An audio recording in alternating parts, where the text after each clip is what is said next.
Right, so it has been quite a week in terms of not only football, but pretty much life itself, to be honest, because it's known very well that coronavirus is literally taking the world by storm and affecting everyone globally, and obviously that's going to have implications on the footballing world, which is what we're going to be talking about in today's video, because obviously this is a football channel, not a political channel, and I just know absolutely nothing about politics, so why would I talk about it? Do you know what I mean? But yeah, my last video was that UEFA are planning to cancel the Champions League and the Europa League, and obviously as well the implications that the whole coronavirus outbreak will have on the Premier League and other domestic leagues around Europe. And to be honest, quite a lot has happened in those 4 or 5 days since I made that video. Like literally, the Premier League has come out and stated that there's a 75% chance that the season will not be completed, and I was going to make a video on that, but I said I'd like hold out and see what else happens within the next few days. Is there any major changes for positive or negative reasons? And I think today we might have got a positive reason as to why the Premier League and other leagues in Europe might just be complete. Now obviously it has its negative reasons as well on the side,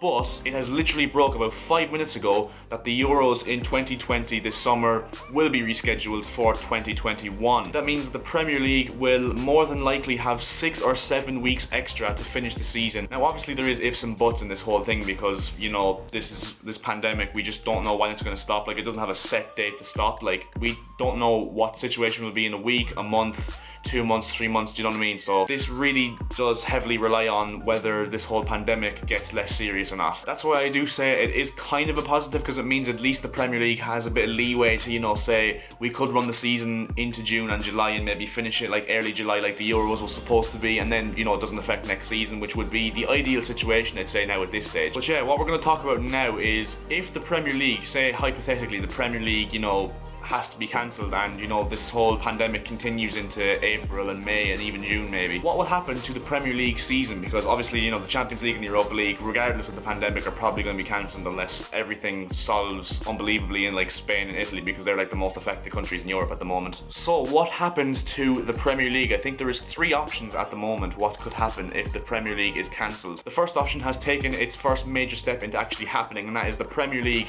running into the summer whilst the Euros are cancelled. The Euros has obviously been postponed, which means that the Premier League has that space to play into June and July. That was the first option, which means that that is the most likely option at this stage now. The second option was something that was going to cause a bit of controversy, and that was the Premier League season would just be scrapped altogether and would be completely replayed with the same teams and everything like that in the same competition. So pretty much that would mean that Manchester City, Liverpool, Tottenham and Chelsea would be the Champions League teams, Arsenal, United and Wolves would be the Europa League teams, and that Norwich, Villa, Bournemouth, Watford, all those teams in the relegation battle would stay up in the Premier League, and that Leeds, West Brom, Fulham, Brentford, you know, those teams wouldn't be going up, they'd stay in the Championship.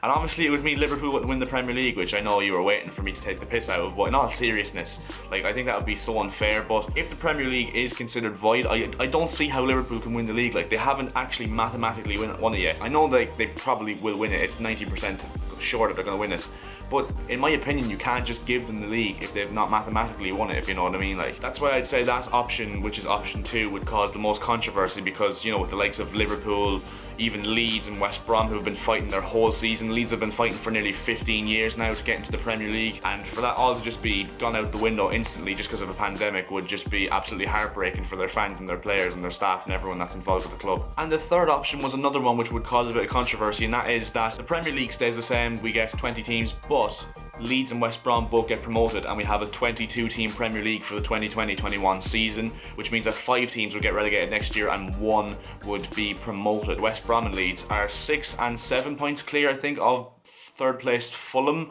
which means that with like what 10 or 11 games left in the Championship, there's no guarantees that Leeds and West Brom will be promoted. We saw how Leeds bottled it last season. Who's to say that they won't bottle it again and Fulham will go up? So I think that would be very unfair on the likes of Fulham, Brentford, Nottingham Forest, Preston, those teams in the playoffs, if West Brom and Leeds were to go up. My personal prediction is that option 1 will happen, that now that the Euros is officially cancelled and postponed to 2021, I think that we will see the Premier League return probably around late April, early May, like mid-May kind of thing. I think that will be the most likely option, because I can't see the season being voided and counted as null, because that would just cause so much controversy, and plus there would be a lot of people suing the Premier League as well, like the likes of Liverpool, even Leeds, West Brom, those kind of teams. But I think that is the most likely option now that the Euros is cancelled, that the Premier League will run into June and July, which wouldn't be too bad, but at the same time, I'd rather this just never happened and the season finished in May and we got the Euros. I'm pretty sure all of you guys would feel the same way as well, but